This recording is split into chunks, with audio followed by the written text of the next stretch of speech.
Bienvenido, fiel escucha, a un nuevo episodio de La Tribu Estoica. Retomamos nuestras series de literatura y venimos hoy con el inmortal El extranjero de Albert Camus. Te traigo hoy un enfoque especial, porque además del resumen tradicional como hice con El viejo y el mar, hoy lo completo con un análisis extra de un escritor que seguro que conoces. Es decir, que te traigo 2 libros por el precio de uno, que además es gratis. Lo mejor para los escuchas más curiosos de todo el internet. Espero que lo disfrutes. ¡Comenzamos!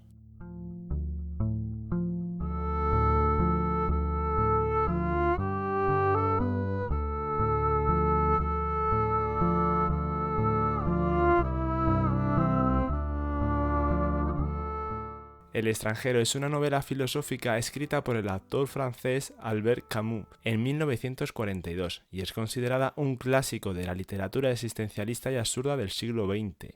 Veamos un poquito de qué va.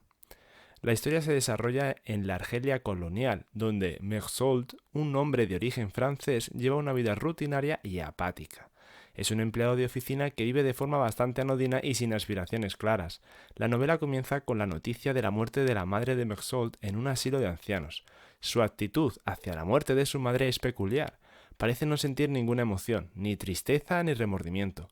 Esta falta de respuesta emocional es uno de los elementos clave de su carácter y juega un papel importante en el desarrollo de la trama. Mersault es invitado a asistir al funeral de su madre, pero su comportamiento en la ceremonia es visto como inapropiado por los demás asistentes. Su aparente indiferencia a la muerte de su madre crea una brecha entre él y la sociedad, que valora las convenciones sociales y las respuestas emocionales esperadas en momentos de duelo. La historia sigue y la vida de Mersault da un giro cuando conoce a Marie, una mujer con la que comienza una relación. Su relación con Marie es también distante y desapegada, y se basa en gran medida en el placer físico y las actividades superficiales. Mientras está con ella y unos amigos, Mersault se ve arrastrado a una serie de eventos que culminan en un acto de violencia absurdo, pues asesina a un hombre árabe en la playa en un arrebato de calor y confusión. Llegamos entonces a uno de los puntos cruciales de la novela, el juicio de Mersault. Y es molar porque la sociedad lo condena no solo por el asesinato, sino también por su actitud indiferente hacia la vida y la muerte. La pregunta central que se plantea es si Mersault es culpable de ser un extranjero en su propia sociedad, alguien que no sigue las normas sociales y no se ajusta a las expectativas emocionales y morales de la comunidad. A medida que avanza el juicio, Mersault se da cuenta de por qué está siendo condenado, y es en ese momento del juicio cuando Mersault pronuncia su famoso discurso sobre la absurdez de la existencia humana, declarando que la vida carece de sentido y que todos estamos condenados a la muerte, por lo que nada realmente importa. La novela culmina con la condena a muerte de Mersault, quien enfrenta su ejecución con la misma indiferencia con que ha vivido toda su vida. Su rechazo de la religión y la esperanza en un futuro mejor, así como su aceptación estoica de su destino, reflejan la filosofía absurda de Albert Camus. Mersault, en su apatía y su negación de las ilusiones y las normas sociales, se convierte en un símbolo de la lucha humana contra el absurdo de la existencia.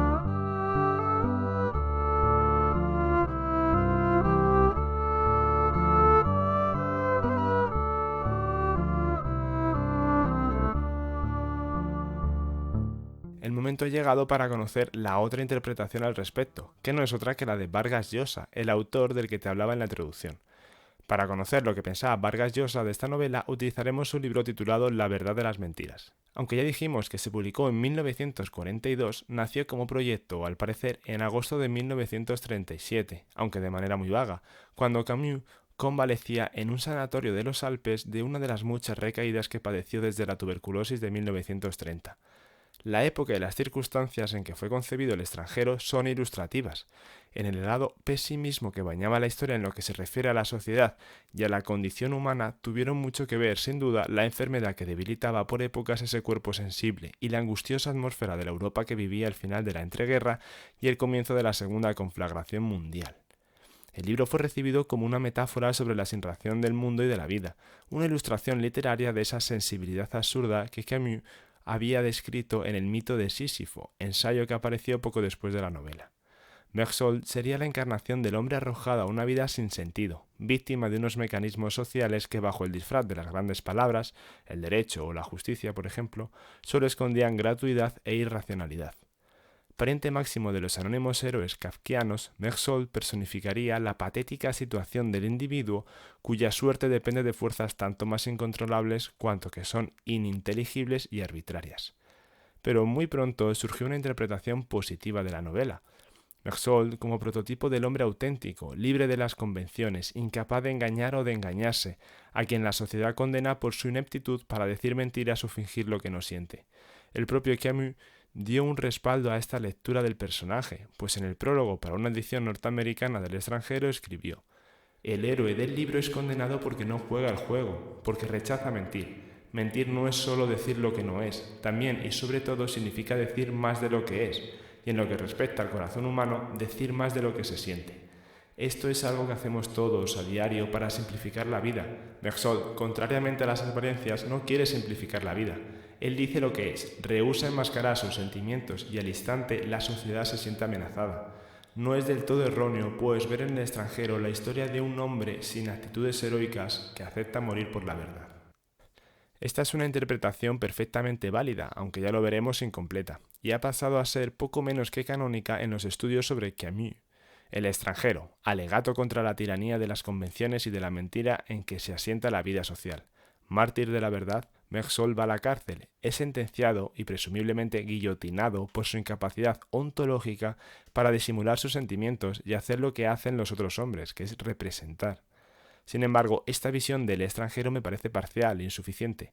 No hay duda de que la manera como se ha llevado a cabo el juicio de Meursault es ética y jurídicamente escandalosa, una parodia de justicia, pues lo que se condena en él no es el asesinato del árabe, sino la conducta antisocial del acusado, su psicología y su moral excéntricas a lo establecido por la comunidad.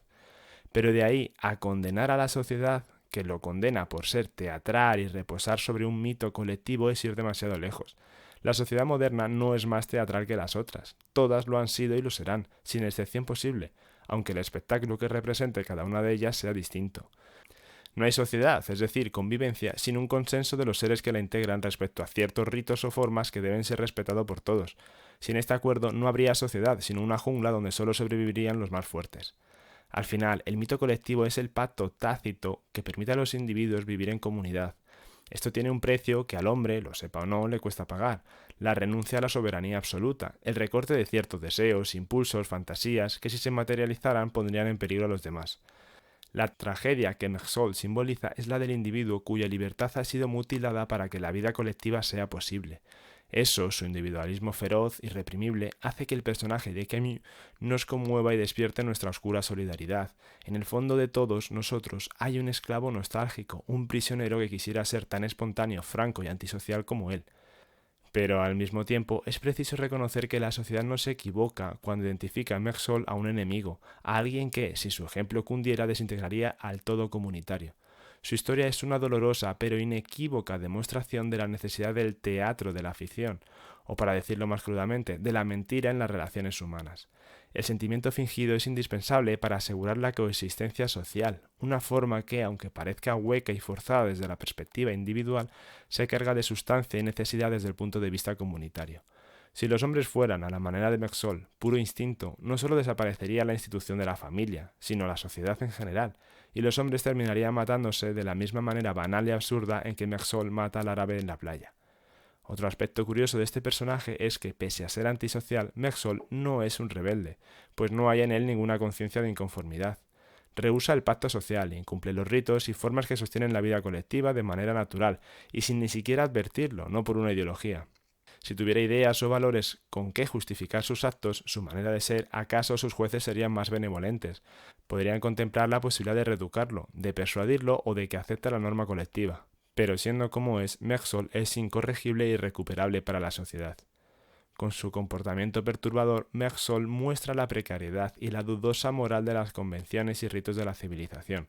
Su actitud discordante con la del ciudadano normal pone al descubierto la hipocresía y las mentiras, los errores y las injusticias que conlleva la vida social, y asimismo pone en evidencia aquella mutilación de la soberanía individual, de aquellos instintos y deseos que exige la existencia gregaria.